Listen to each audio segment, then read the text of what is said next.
Hello students, accounts of holding companies में हम चलिए अपना नेक्स्ट टॉपिक करते हैं। नेक्स्ट आता है elimination of inter company owings. Elimination of inter company owings का मतलब है कि जब होल्डिंग कंपनी और सब्सिडरी कंपनी आपस में कोई लेन देन करती हैं, कोई ट्रांजैक्शन होता है, तो उस ट्रांजैक्शन को कहा जाता है इंटर कंपनी ओइंग्स। तो वहाँ पर ये जो ट्रांजैक्शंस हैं उनको कैसे हम एलिमिनेट करते हैं, कैसे उनको हटाया जाता है, ख़त्म किया जाता है। क्योंकि जब होल्डिंग कंपनी अपनी कंसोलिडेटेड बैलेंस शीट बनाती है तो कंसोलिडेटेड बैलेंस शीट में ऐसी ट्रांजैक्शंस जो कि होल्डिंग और सब्सिडरी कंपनी के बीच में हुई हैं, उनकी आपस में जो ट्रांजैक्शंस हुई हैं, उनको कैसे शो किया जाएगा या उनको कैसे एलिमिनेट किया जाएगा, वो हम यहाँ पर अभी डिस्कस करेंगे। When one company in the group of companies trade with the other company in the group, it may result in common accounts appearing in the balance sheet of both the companies. These are eliminated as follows, और इनको हम कैसे eliminate करते हैं? First is debtors and creditors. In case the holding company owes a sum to its subsidiary company or vice versa, this amount will be deducted from the total debtors and total creditors from both the sides of the consolidated balance sheet. देखिए, अगर holding company ने मान लीजिए कुछ पैसा subsidiary company को देना है, तो होल्डिंग कंपनी ने अगर देना है तो होल्डिंग कंपनी क्या हुई? डेटर हुई। और सब्सिडरी कंपनी क्या हुई? उसकी क्रेडिटर है। ठीक है, तो सब्सिडरी कंपनी क्रेडिटर है। लेकिन जब कंसोलिडेटेड बैलेंस शीट बनाई जाएगी, कंसोलिडेटेड बैलेंस शीट के अंदर होल्डिंग कंपनी ने सब्सिडरी कंपनी की इंफॉर्मेशन को भी इंक्लूड करना है। तो एक तरफ तो कंपनी एक में डेटर है और एक में क्रेडिटर है। तो यहाँ पर ये जो इंटर कंपनी ओइंग्स है, हम इसको एलिमिनेट करते हैं। क्या करते हैं? कंसोलिडेटेड बैलेंस शीट अभी तक जब आपने बनाई है उसमें आप डेटर्स को ऐड कर देते हैं, दोनों कंपनीज के, और क्रेडिटर्स को भी ऐड कर देते हैं। लेकिन यहाँ पर क्या करना है, जो एक उनकी इंटर कंपनी ओइंग्स है उतना ही अमाउंट हम डेटर्स में से लेस करेंगे और उतना ही अमाउंट हम क्रेडिटर्स में से लेस करेंगे। ऐसे ही बिल्स ऑफ एक्सचेंज का है। बिल्स ड्रॉन्स और accepted either by the holding और the subsidiary company appear on the one side as bills receivable and on the other side as bills payable, the same should be cancelled from the both side। कि एक जगह एक company के लिए वो bill receivable है और एक कंपनी के लिए बिल्स पेबल है, लेकिन जब दोनों की इंफॉर्मेशन कंबाइन की, क्योंकि एक ही ग्रुप की इंफॉर्मेशन है, तो क्या करते हैं, हम उस ट्रांजेक्शन को एलिमिनेट करते हैं। कैसे करते हैं? एक जगह हम उसको बिल्स रिसीवेबल में से डिडक्ट करते हैं और एक तरफ हम बिल्स पेबल में से करते हैं। ऐसे ही लोन्स का है। If the loan is given by the subsidiary company to the holding company or vice versa, it would appear on the asset side of the company giving the loan and the liability side of company taking the loan। अगर जिसने loan लिया है उसका वो liability side में आ जाएगा और जिस कंपनी ने लोन दिया है वो एसेट साइड में आ जाएगा। लेकिन इसके इफेक्ट को नील करने के लिए हम दोनों साइड से उसको एलिमिनेट कर देते हैं, मतलब कैंसिल कर देते हैं। ऐसे ही current account balances, sometimes the inter company transactions are settled through current accounts and they appear on the asset side of one company and the liability side of the other company. At the time of preparation of the consolidated balance sheet, it should be cancelled from the both the sides। तो जब हम consolidated balance sheet बनाएंगे तो हमें both side से वो cancel करना है। तो सिंपल है। एलिमिनेशन ऑफ इंटर कंपनी ओइंग्स में से सेम अमाउंट अगर डेटर्स या क्रेडिटर्स का है तो सेम हमें डेटर्स में से लेस करना है और सेम हमें क्रेडिटर्स में से करना है। कैसे? क्योंकि हमारे डेटर्स शो होते हैं एसेट साइड में और क्रेडिटर्स शो होंगे हमारे लायबिलिटी साइड में। ऐसे ही बिल्स ऑफ एक्सचेंज का है कि एक बार बिल्स पेएबल में से और एक बार बिल्स रिसीवेबल में से हमें सेम अमाउंट जो है वो डिडक्ट करना है। इसको हम कैसे करेंगे, इसका प्रैक्टिकल क्वेश्चन देखते हैं। हमारी इलस्ट्रेशन है 18। On 31st March 2005, the balance sheet of H Limited and S Limited stood as follows. Shareholder fund दिया है, share capital reserve, profit and loss, balance on 1st April 2004, profit of for 2004-5 आपको पूरे साल का profit बताया है। Creditors है, bills payable है। Then non current assets, investment in 70% shares of S limited. 70% खरीदा है तो 70-30 का रेशियो हो गया। 70% for the holding and the 30% is minority interest. Then fixed assets, stock, debtors, bills receivable and cash. The shares of S limited were acquired on 31 August 2004। Acquisition का date क्या है? 31 अगस्त 2004। तो आप देख लीजिए, pre period and post period आप calculate करेंगे। You are further informed on 1 January 2005 S Limited sold to S Limited goods costing ₹50,000 for 80,000 कि जनवरी 1 2005 ने S Limited ने एस लिमिटेड को, होल्डिंग कंपनी ने, सब्सिडरी को 50,000 की गुड्स कितने में सेल की है? 80,000 में।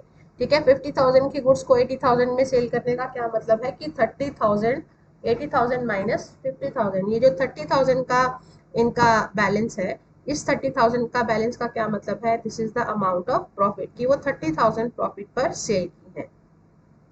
Then 75% of these goods are still unsold with the S limited. लेकिन इसमें से जो एस लिमिटेड को गुड्स सेल की थी, अभी एस लिमिटेड के पास 75% अभी गुड्स जो है वो अनसोल्ड पड़ी है। तो जब होल्डिंग ने तो सब्सिडरी को दे दी 30,000 के प्रॉफिट पे, और वो प्रॉफिट शो भी कर दिया कि वो प्रॉफिट उसने अर्न किया है, लेकिन एक्चुअल में जब वो एक ही ग्रुप है और होल्डिंग कंपनी अपनी कंसोलिडेटेड बैलेंस शीट बनाती है, और तब उसे पता लगता है कि जो गुड्स उसने सब्सिडरी को सेल की थी, सब्सिडरी के पास वो गुड्स अभी 75% जो है वो अनसोल्ड पड़ी हैं, केवल 25% ही सेल हो पाई है। ठीक है, तो एक्चुअल में जो सब्सिडरी कंपनी की सेल होगी वो सेल होल्डिंग की ही होगी। तो ये जो 30,000 का प्रॉफिट होल्डिंग कंपनी ने शो किया था और इकट्ठी जब उसने इंफॉर्मेशन की, तो एक्चुअल में वो प्रॉफिट तो हुआ ही नहीं, क्योंकि वो गुड्स अभी सब्सिडरी के पास भी अनसोल्ड पड़ी है। तो 30,000 के प्रॉफिट में से केवल अभी 30,000 का 25% प्रॉफिट ही हुआ है। बाकी जो 75% प्रॉफिट है वो कंपनी ने अर्न नहीं किया, जिसको हम कहते हैं unrealised profit.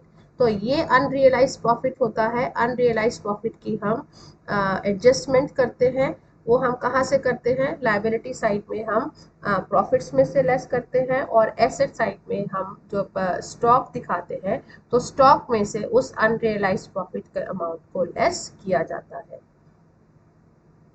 Then on account of these goods, creditors of S Limited include 20,000 owing to S Limited कि S Limited के creditors हैं, और अगर S Limited के creditors है तो holding के वो debtors होंगे, तो ये भी intercompany owings है कि 20,000 के डेटर्स हैं और क्रेडिटर्स भी सेम ही कंपनी के हुए, तो हम ये डेटर्स में से भी लेस करेंगे और क्रेडिटर्स में से भी लेस करेंगे। Out of the acceptance of S limited 70,000 are accepted in favour of S limited. Out of these receivable S limited endorse 30,000 worth bills to the creditors. ठीक है, कि 70,000 का बिल था, जिसमें से एंडोर्स कितना कर लिया? 30,000। बैलेंस कितना रहा? 40,000। तो ये हमारा बी आर और बीपी हुआ। चलिए अब हम इसको देखते हैं इलस्ट्रेशन सॉल्यूशन में। फर्स्ट आता है determination of pre period and post period. ये हम पहले भी क्वेश्चंस में कर चुके हैं। डेट ऑफ एक्विजिशन से हम प्री पीरियड और पोस्ट पीरियड कैलकुलेट कर सकते हैं। हमारा ये ईयर है 1 अप्रैल 2004 से लेके 31 मार्च 2005 का, और डेट ऑफ एक्विजिशन क्या है? 31 अगस्त 2004। तो 5 मंथ्स हमारा प्री पीरियड है और 7 मंथ्स हमारा पोस्ट पीरियड है। अब हम profit and loss appropriation account बना सकते हैं। ओपनिंग बैलेंस हमें दिया है 1 लाख का, क्लोजिंग बैलेंस 4 लाख का, तो करंट ईयर का प्रॉफिट कितना आ गया? 3 लाख। अब ये जो 3 लाख का करंट ईयर का प्रॉफिट आया है, इसे प्री और पोस्ट में डिवाइड कर लेंगे। उसके बाद आता है calculation of pre profits. Opening profit and loss account हमें सब्सिडरी का गिवन है 1 लाख। जनरल रिजर्व का balance is also given 2 lakh. Current year का प्रॉफिट आया है 1,25,000। तो टोटल प्री प्रॉफिट कितना आ गया? Pre acquisition profit 4,25,000। Post acquisition कितना है? 1,75,000। और अब हमने क्या करना है? कैलकुलेशन ऑफ कैपिटल रिजर्व या गुडविल का। अमाउंट कितना पे किया है खरीदने के लिए? देखिए कितना किया है? 8 लाख। 8 लाख का अमाउंट पे किया है, और वैल्यू कितने के लिए है? 6 लाख की कैपिटल है, प्लस प्री एक्विजिशन 4,25,000 है। इसका 70% कितना हो गया? 7,17,500। तो 8 लाख का 7,17,500, तो बैलेंस आ गया गुडविल। गुडविल का बैलेंस कितना आया है? 82,500।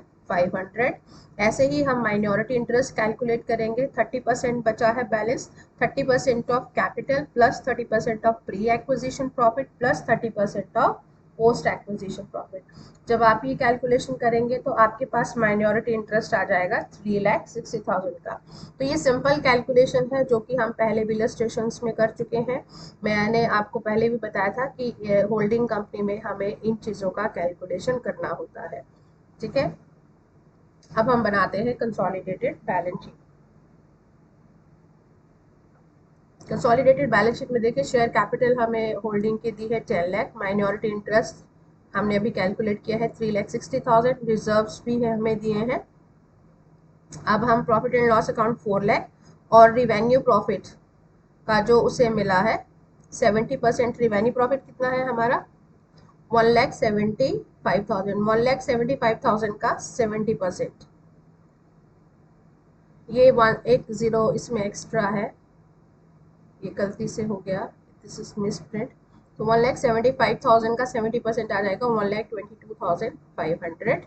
और अनरियलाइज प्रॉफिट, क्योंकि अभी हमने कैलकुलेट किया था 30,000 टोटल प्रॉफिट पे सेल किया था, लेकिन 75% गुड्स अनसोल्ड है, तो इसका मतलब 30,000 प्रॉफिट अभी अर्न, उसके ऊपर 30,000 का 75% प्रॉफिट अभी रियलाइज नहीं हुआ है, वो अनरियलाइज है। तो अनरियलाइज प्रॉफिट की हमने क्या इसका ट्रीटमेंट किया है, इसको हमने प्रॉफिट्स में से यहाँ पर लेस किया है। 30,000 का 75% कितना हुआ 22,500। This profit is unrealise profit, यहाँ पर माइनस किया। और सेकंड इसका हमने क्या किया है, ये यहाँ पर जब हम एसेट्स लिखते हैं, एसेट्स में स्टॉक लिखा है, दोनों का स्टॉक कंबाइन कर दिया होल्डिंग का और सब्सिडी का, तो अनरियलाइज प्रॉफिट 22,500 एक ये यहाँ पर लेस होगा। उसके बाद करंट लाइबिलिटीज में क्रेडिटर्स कंबाइन हो गए और म्यूचुअल ओइंग्स थी। क्रेडिटर्स 20,000 के थे, ये हमने यहाँ पर लेस कर दिए। और ये इसका सेम हम इफेक्ट क्या होता है एसेट साइड में, हमने ये डेटर्स में से भी लेस कर दिया। डेटर्स कंबाइन करके म्यूचुअल ओइंग्स 20,000 डेटर्स में से भी लेस किया। देन बिल्स पेबल ऐड कर दिए और म्यूचुअल ओइंग्स 40,000 की थी, वो माइनस की। और यहाँ पर भी ये जो बी आर था, बी आर कंबाइन करके म्यूचुअल ओइंग्स 40,000 ये हमने माइनस किया है। तो बीपी बी आर ये हमारा आया क्रेडिटर्स की और यहाँ पर डेटर्स की। ये प्रॉफिट अनरियलाइज प्रॉफिट में से लेस किया और ये अनरियलाइज प्रॉफिट स्टॉक में से लेस किया। ठीक है, तो ये सारी एडजस्टमेंट करने के बाद हम बैलेंस शीट का टोटल करेंगे और फिर वही है कि बैलेंस शीट का टोटल जो है वो हमारा सेम होना चाहिए। तो ये है आपका जो हम करते हैं इंटर कंपनी ओइंग्स। चलिए नेक्स्ट इलस्ट्रेशन करते हैं। Next is illustration number 19। On 31st March 95, the balance sheet of S Limited and S Limited stood as follows. Share capital है, रिजर्व्स दिए हैं 1 अप्रैल 94 के, ये ओपनिंग बैलेंसेस है। Profit and loss account balance on 1 अप्रैल 94, ये भी सब आपको ओपनिंग बैलेंस दिया है। प्रॉफिट फॉर 94 95 ये आपको प्रॉफिट ऑलरेडी गिवन है। करंट लायबिलिटीज है, नॉन करंट एसेट्स है, इन्वेस्टमेंट इन 8,000 शेयर्स। 8,000 शेयर्स हैं, आप परसेंटेज कैलकुलेट कर सकते हैं। परसेंटेज कैसे कैलकुलेट करेंगे, 10 लाख के शेयर है, 100 का एक है, तो 10,000 शेयर्स हो गए। Number of shares are 10,000। तो 10,000 में से 8,000 खरीदे हैं, तो कितना हुआ 80%। 80% खरीदा है तो रेशियो इज 80-20।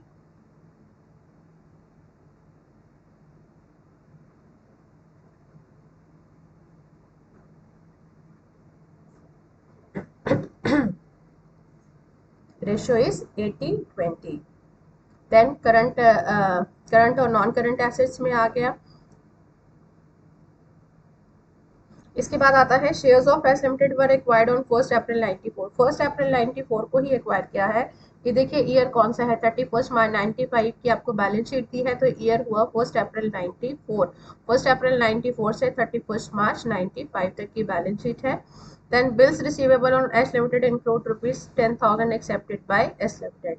तो ये बिल्स रिसीवेबल है 10,000 के, अगर एक के लिए बी आर है तो दूसरे के लिए वो बिल्स पेबल होगा।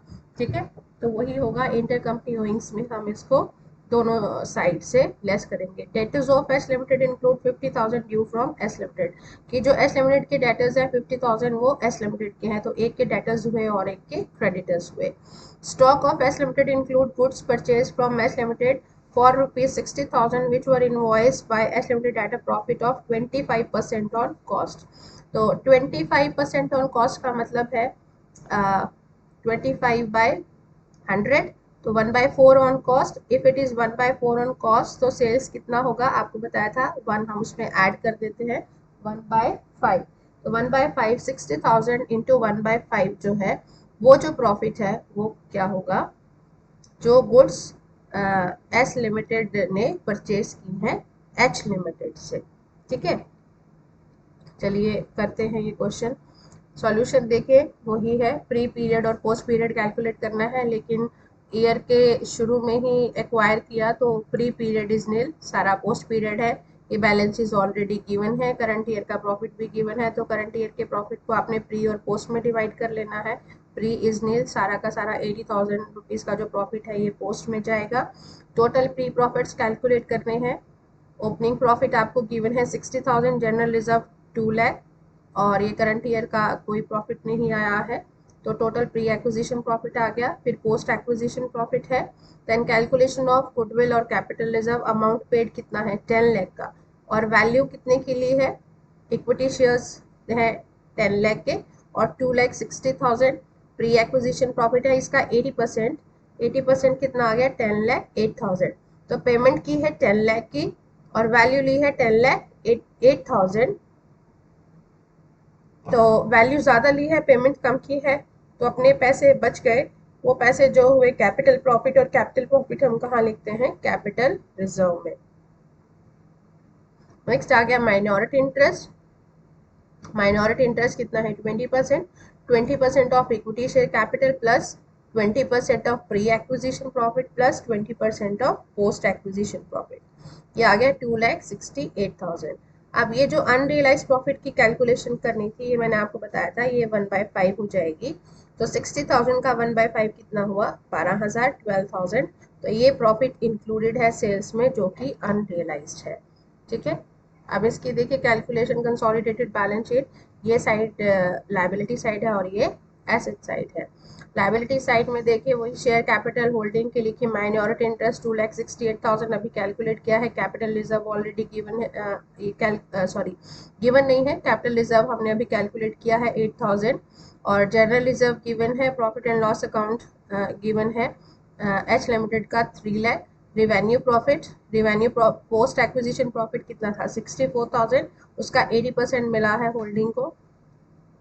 नहीं ये गलत लिखा है, इट इज नॉट 64, 80,000 है, सॉरी 80,000 का 80% है, ये 80,000 का 80% है। Again this is the printing mistake, this is not 64,000, this is 80,000 into 80%, तो 80,000 का 80% आ जाएगा 64,000। फिर अनरियलाइज प्रॉफिट जो अभी हमने कैलकुलेट किया है 12,000। ठीक है, और करंट लायबिलिटीज, ये क्रेडिटर्स कंबाइन हो गए, और म्यूचुअल ओइंग्स 50,000 की जो थी बताया था आपको 50,000 के ये डेटर्स। ठीक है ना, तो जो डेटर्स हैं वही क्रेडिटर्स हैं, म्यूचुअल ओइंग्स 50,000 ये यहाँ पर लेस कर दिया, और बिल्स पेबल में म्यूचुअल ओइंग्स 10,000 की थी वो यहाँ लेस हो गई, तो बिल्स पेबल की म्यूचुअल ओइंग्स जो 10,000 यहाँ पर एडजस्टमेंट किया है, ऐसे ही सेम बी आर में से म्यूचुअल ओइंग्स 10,000 यहाँ पर एडजस्ट करेंगे। क्रेडिटर्स का म्यूचुअल ओइंग्स 50,000 किया है, तो यहाँ डेटर्स में से लेस करेंगे म्यूचुअल ओइंग्स 50,000। ऐसे ही अनरियलाइज प्रॉफिट यहाँ हम प्रॉफिट्स में से लेस करते हैं, और इधर एसेट साइड में हम स्टॉक में से अनरियलाइज प्रॉफिट 12,000 लेस करेंगे, और बाकी एसेट्स हम कंबाइन कर देंगे, फिर टोटल करेंगे and total should be same.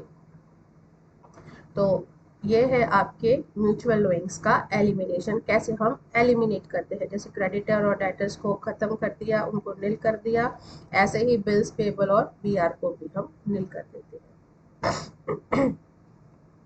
Next आता है डिबेंचर्स इन सब्सिडरी कंपनी।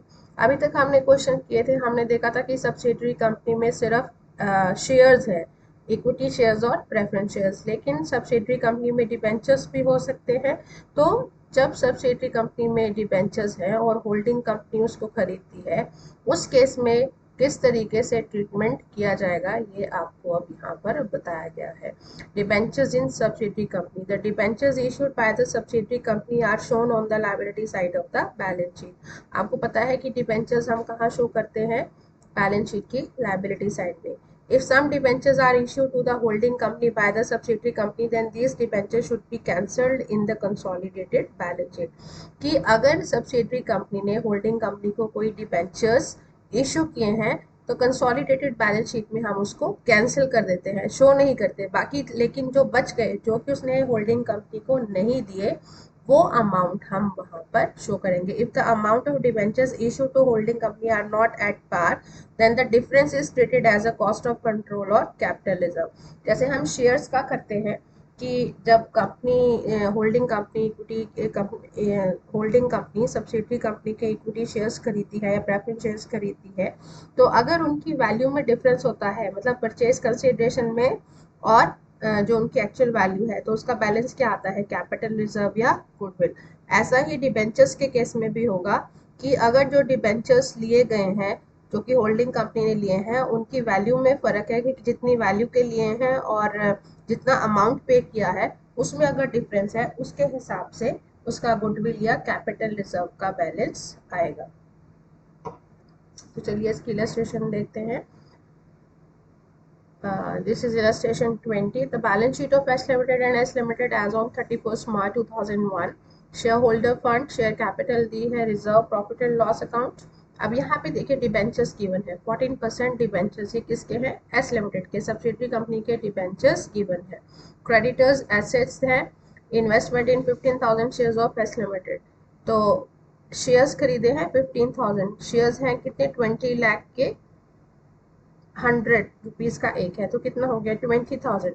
15,000 खरीदे हैं, 20,000 शेयर्स में से 15,000 खरीदे हैं, ये परसेंटेज निकाल सकते हैं। और 14% debentures in S limited at par, और जो डिबेंचर्स खरीदे हैं वो एट पार खरीदे हैं। कितने, मतलब पार का मतलब है कि जितनी वैल्यू के डिबेंचर्स हैं उतनी ही वैल्यू पे खरीदे हैं। डिबेंचर्स कितने हैं टोटल, 10 लाख के, लेकिन 10 लाख में से सिर्फ कितने खरीदे हैं, 6 लाख। तो 10 लाख में से 6 लाख खरीदे हैं, 6 लाख के डिबेंचर्स 6 लाख में ही खरीदे हैं, एट पार ही खरीदे हैं, तो ये 6 लाख जो है वो कैंसिल हो जाएगा, क्योंकि अमाउंट सेम है, कोई डिफरेंस नहीं है, तो हमारा कैपिटल रिजर्व या गुडविल का बैलेंस भी नहीं आएगा। लेकिन 10 लाख में से सिर्फ 6 लाख परचेज किए हैं, यहाँ पे बैलेंस बच गया 4 लाख, तो 4 लाख डिबेंचर्स जो हैं वो अनसोल्ड है, जो कि सब्सिडरी कंपनी ने होल्डिंग को नहीं दिए, तो वहां पर सब्सिडरी के ये 4 लाख के डिबेंचर्स एज इट इज लिखे जाएंगे। जो 6 लाख के खरीद लिए हैं, 6 लाख में वो कैंसिल हो जाएंगे। फिर है एसेट्स, करंट और नॉन करंट एसेट में फिक्स एसेट, स्टॉक, डेटर्स, ये सब गिवन है। Then the shares of S Limited were acquired on 1st August 2000. 1st August 2000 को है, वही आप प्री पीरियड और पोस्ट पीरियड कैलकुलेट करेंगे। The profit and loss account of S Limited showed the debit balance of 15 lakh on 1st April 2000. 15 lakh का debit balance है। Debit balance का मतलब है this is the amount of loss, ठीक है, loss दिखाया है, तो लॉस को हम क्या करते हैं, माइनस करते हैं।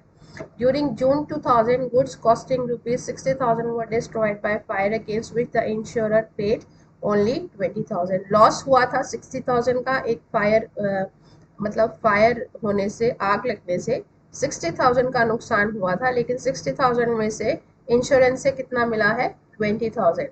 तो 60,000 के लॉस में से 20,000 तो रिकवर हो गया, लेकिन लॉस अल्टीमेटली फिर भी कितने का रहा, 40,000 का। Creditors of S limited include 2 lakh for goods supplied by S limited, ये क्रेडिटर्स हैं 2 लाख के, वही क्रेडिटर्स और डेटर्स ये दोनों हम एलिमिनेट करेंगे। And made a profit of 20,000. Half of these goods were still in stock on 31st March 2001. तो 20,000 के प्रॉफिट पे गुड्स को सप्लाई किया था, लेकिन अभी इसमें से आधी गुड्स जो है वो अनसोल्ड है। तो 20,000 में से के प्रॉफिट पे जो गुड्स को एच लिमिटेड ने सेल किया था, वो अभी सिर्फ उसमें से हाफ गुड्स ही सेल हो पाई है, ठीक है। उसमें से हाफ गुड सेल होने का मतलब है कि 20,000 के प्रॉफिट में से अभी 10,000 का प्रॉफिट ही रियलाइज हुआ है, और 10,000 जो है वो अनरियलाइज्ड प्रॉफिट है। अब इलस्ट्रेशन का सॉल्यूशन देखिए, वही प्री पीरियड और पोस्ट पीरियड कैलकुलेट करना है। ईयर कौन सा है, 1 अप्रैल 2000 से लेके 31 मार्च 2001, और 1 अगस्त को ही एक्वायर किया था, तो 4 मंथ्स और 8 मंथ्स का प्री और पोस्ट पीरियड आ गया। Profit and loss appropriation account बनाइए। ये क्लोजिंग बैलेंस गिवन है। ओपनिंग हमारा लॉस का था, ओपनिंग आपको बताया था ना 15 लाख का डेबिट बैलेंस है, तो मतलब ये लॉस है, तो 15 लाख लॉस है, 10 लाख का प्रॉफिट है, और लॉस बाय फायर टोटल 60,000 का हुआ था, जिसमें से 20,000 रिकवर हो गया, तो लॉस बाय फायर कितना हुआ 40,000। तो करंट ईयर में कितना प्रॉफिट अर्न किया होगा 5,40,000, ये करंट ईयर का प्रॉफिट आ गया। ठीक है, अब 5,40,000 को प्री और पोस्ट में डिवाइड कर दीजिए, 4/12 एंड 8/12। प्री प्रॉफिट कैलकुलेट करिए, ओपनिंग बैलेंस माइनस है, 15 लाख का माइनस का बैलेंस है ना, debit balance.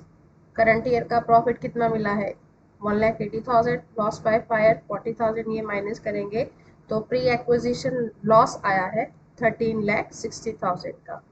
This is the amount of loss, pre acquisition profit ना होकर प्री एक्विजिशन लॉस है। पोस्ट प्रॉफिट, पोस्ट कितना है 3,60,000 का। अब हम देखिए करते हैं कैलकुलेशन ऑफ गुडविल और कैपिटल रिजर्व का। शेयर कैपिटल खरीदा है और प्री एक्विजिशन प्रॉफिट को ऐड करते हैं, लेकिन ये लॉस है तो इसको माइनस कर दिया, कैपिटल माइनस लॉस, इसका 75% कितना आ गया 4,80,000। तो अमाउंट पे किया है 12 लाख का, लेकिन वैल्यू ली है 4,80,000 की। ठीक है, तो इसका मतलब अमाउंट तो बहुत ज़्यादा पे कर दिया। अब ज़्यादा अमाउंट किस चीज़ का पे किया है, this is the amount of goodwill 7,20,000।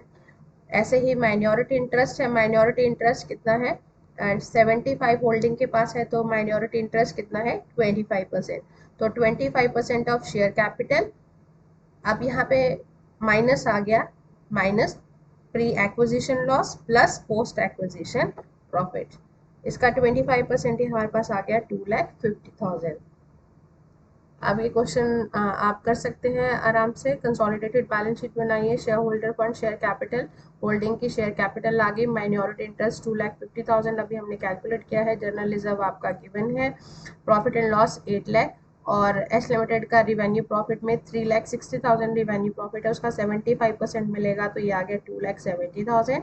और अनरियलाइज प्रॉफिट, ये भी आपको बताया था कि 20,000 के प्रॉफिट पे सेल किया था एस लिमिटेड ने एस को, लेकिन उसमें से अभी हाफ ऑफ गुड्स जो है वो अनसोल्ड है, यानी कि 20,000 के प्रॉफिट में से अभी सिर्फ 10,000 का रियलाइज हुआ है, और 10,000 का क्या है अनरियलाइज्ड है। तो ये जो अनरियलाइज प्रॉफिट है ये यहाँ पर प्रॉफिट्स में से लेस हो गया। दूसरा इसका कैसे एडजस्टमेंट करते हैं, स्टॉक में से अनरियलाइज प्रॉफिट को माइनस करते हैं, ये अनरियलाइज प्रॉफिट 10,000 यहाँ पर माइनस किया। फिर करंट लायबिलिटीज में डिबेंचर्स आ गए, डिबेंचर्स 10 लाख के थे, 6 लाख के खरीद लिए, 6 लाख के दिए थे होल्डिंग को, बाकी कितने बच गए 4 लाख के, तो जो बच गए वो हमने यहाँ पर शो किया, और जो उसने होल्डिंग को दिए थे वो कैंसिल हो गए। अब करंट लायबिलिटीज में क्रेडिटर्स हैं, क्रेडिटर्स कंबाइन हुए, और म्यूचुअल ओइंग्स थी 2 लाख की, वो माइनस कर दी, और ये यहाँ पर हमने डेटर्स में से भी म्यूचुअल ओइंग्स 2 लाख के माइनस कर दिए। गुडविल का अमाउंट आ गया, ये हमने कैलकुलेट किया था 7,20,000 का।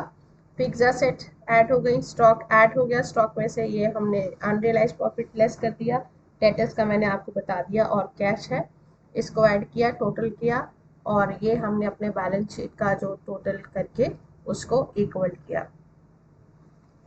ठीक है, तो आई होप ये क्वेश्चन आपको समझ आ गए होंगे, बहुत इजी क्वेश्चन है। सिर्फ इसमें आपको ये ध्यान रखना है कि जो इंटर कंपनी ओइंग्स है, इंटर कंपनी ओइंग्स जिसको हम म्यूचुअल ओइंग्स भी कहते हैं, उसको हमने कैसे एलिमिनेट करना है। तो यहीं पर ये लेक्चर आपका ख़त्म होता है। Thank you so much.